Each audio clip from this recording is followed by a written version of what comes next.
वैदिक पर्सपेक्टिव के इस YouTube चैनल को सब्सक्राइब करें, वीडियो को लाइक व शेयर करें।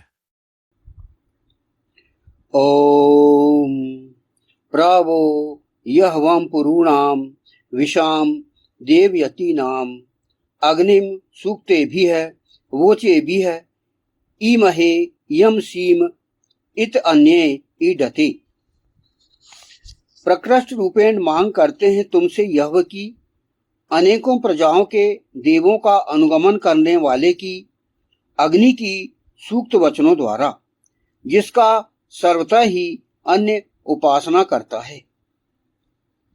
यह मंत्र ऋग्वेद के प्रथम मंडल के 36वें सूक्त का यह प्रथम मंत्र है कि वह क्या है और उसका हम किस प्रकार आह्वान करें, किस प्रकार उसे पुकारें।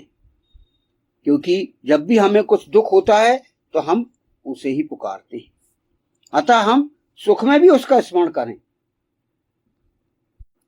तो जैसा कि कहा गया है, दुख में सुमरन सब करे, सुख में करे न कोय, जो सुख में सुमरन करे तो दुख काहे का होय।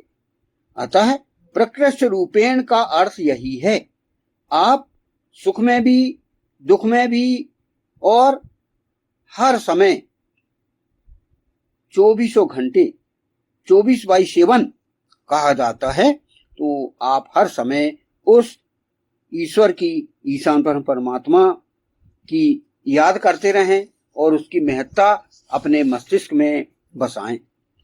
तो जैसा कि ईश्वर जो कि वह इस सृष्टि का सम्राट है, उस सम्राट को आप अच्छे से जाने पहचाने। यहाँ प्रकृष्ट रूपेण की बात कही गई। प्रकृष्ट रूपेण मांग करते हैं तुमसे यह की, इस मंत्रांश की यहाँ पर व्याख्या की जा रही है। इसमें प्राईमहे प्रकृष्ट रूपेण मांग करते हैं, वह तुमसे, वह अर्थात तुमसे, यह वम अर्थात यह की, यह वही ईश्वर। तो यहाँ पर हम ईश्वर को समझें, ईश्वर के अस्तित्व को पूरी तरह से पहचानें, ईश्वर क्या है और उसके विषय में हम जानें।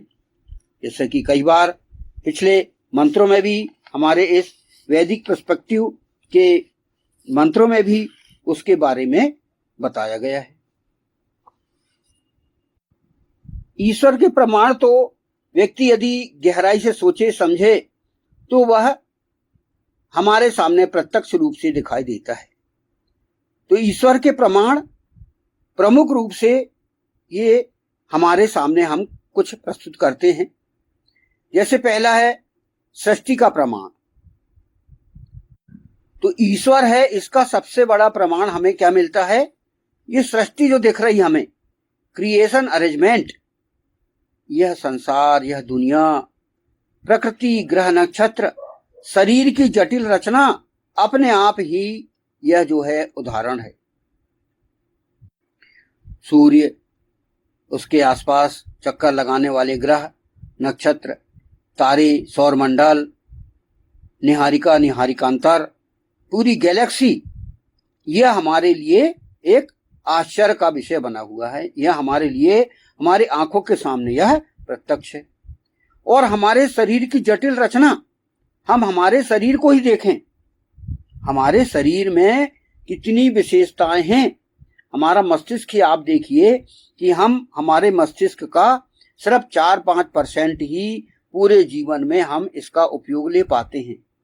लेकिन ईश्वर ने, ईशान परमात्मा ने हमारे मस्तिष्क में अनंत दिव्य अलौकिक शक्तियां भर के रखी हैं। हम उसको जागृत तो करें।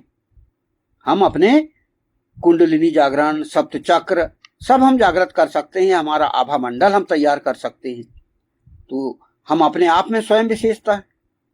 5 ज्ञानेंद्रियां, 5 कर्मेंद्रियां और 11वीं इंद्रिय मन, और हमारे शरीर के अंदर की जो जटिल और कठिन जो रचना है, उसको हम अपने आप में उस ईश्वर को धन्यवाद देने के लिए हम मजबूर हो जाते हैं।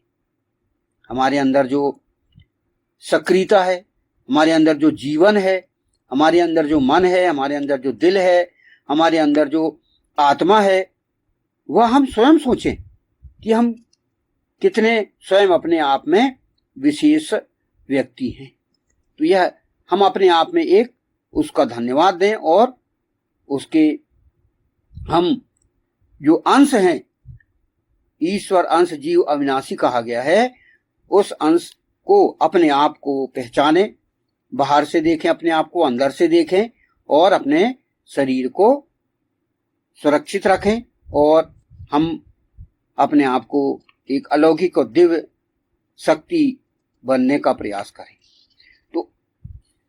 तो ईश्वर के होने का प्रथम कारण यह है कि हाँ, यह सृष्टि का प्रमाण है, क्रिएशन अरेंजमेंट यह उसका है। दूसरा है व्यवस्था का प्रमाण। व्यवस्था का प्रमाण अर्थात डिजाइन या ऑर्डर अरेंजमेंट कैसे है वो? सूर्य का समय पर उगना डूबना, पृथ्वी का संतुलन, ऋतुओं का क्रम, यह सब एक नियम और एक व्यवस्था से चल रहा है। जहां नियम है वहां नियम बनाने वाला भी होता है। तो यह ईश्वर का प्रमाण है द्वितीय। तो ईश्वर के होने का प्रमाण तीसरा है आत्मा का अनुभव, इनर एक्सपीरियंस। मनुष्य के अंदर अंतरात्मा होती जो सही गलत का बोध कराती। ध्यान, योग और भक्ति से कई ऋषियों ने ईश्वर का अनुभव बताया है। इसके उदाहरण भी दिए जा सकते हैं, जैसे रामकृष्ण परमहंस, स्वामी विवेकानंद, आज के इस आधुनिक युग के संत जो रहे हैं, उनसे ईश्वर के अनुभव की बात हमें पता चलती है। यह हो गया आत्मा का अनुभव। हम अपने अंदर भी हम महसूस कर सकते हैं। कई बार हमारे जीवन में ऐसी घटनाएं आई होंगी कि हमारे अंदर हम उस आत्मा जो हमारे अंदर है उसने भी ईश्वर का अनुभव किया होगा। तो ईश्वर के होने का प्रथम प्रमाण क्या है? सृष्टि का प्रमाण, क्रिएशन अरेंजमेंट। दूसरा व्यवस्था का प्रमाण, डिजाइन या ऑर्डर अरेंजमेंट। तीसरा आत्मा का अनुभव, इनर एक्सपीरियंस। चौथा है नैतिकता का प्रमाण, मॉरल अरेंजमेंट। मनुष्य के भीतर यह भावना होती है कि सत्य अच्छा है और असत्य बुरा है। यह नैतिक व्यवस्था किसी उच्च चेतना या परम सत्ता की ओर संकेत करती है। तो ये हम अनुभव कर सकते हैं। हमारा जो अंदर का जो आत्मा है वह जो है अच्छा महसूस करता है कि सत्य अच्छा है और असत्य बुरा है। तो ये ईश्वर के होने का चौथा प्रमाण है, नैतिकता का प्रमाण। पांचवा है वेद और ऋषियों का प्रमाण। वेदों में स्पष्ट कहा गया है एको देवः सर्वभूतेषु गूढ़ः। श्वेतारस उपनिषद एक ही परमात्मा सब प्राणी से छिपा हुआ है। तो इस प्रकार यह 5 कारण ईश्वर के होने का हमने ज्ञात किए। सृष्टि का प्रमाण, व्यवस्था का प्रमाण, आत्मा का अनुभव, नैतिकता का प्रमाण और वेद और ऋषियों का प्रमाण। तो वेदों में भी हमको ईश्वर के होने का स्पष्ट प्रमाण मिलता है। ईश्वर ने यहाँ पर व्यवस्था बताई है। अनेकों वेद मंत्र यहाँ पर हमें मिलते हैं जो कि ईश्वर के होने का प्रमाण है, जिसमें कई प्रकार के ऐसे हैं जो कि तर्क से, अनुभव से और अनेकों प्रकार से कुछ प्रमुख प्रमाण है जो हमको मिलते हैं। हिरण्यगर्भः संवर्तत अग्रे भूतस्य जातः पतिरेकासी कि सृष्टि के प्रारंभ में एक ही परमेश्वर था, वही सबका स्वामी है। यह वेद मंत्र हमने ज्ञात किए। फिर ईशावास्यम उपनिषदम यत् किंच जगत्याम जगत, अर्थात इस संसार में जो कुछ भी है सब में ईश्वर का वास है। ईश्वर के होने का प्रमाण हमको मिलता है। और कुछ मंत्र हैं सूर्य चंद्रमसौ धाता यथा पूर्वम अकल्प्यत, जो कि हम अपने मनसा परिक्रमण में पढ़ते हैं। तो परमात्मा ही सूर्य और चंद्रमा को विभसित करता है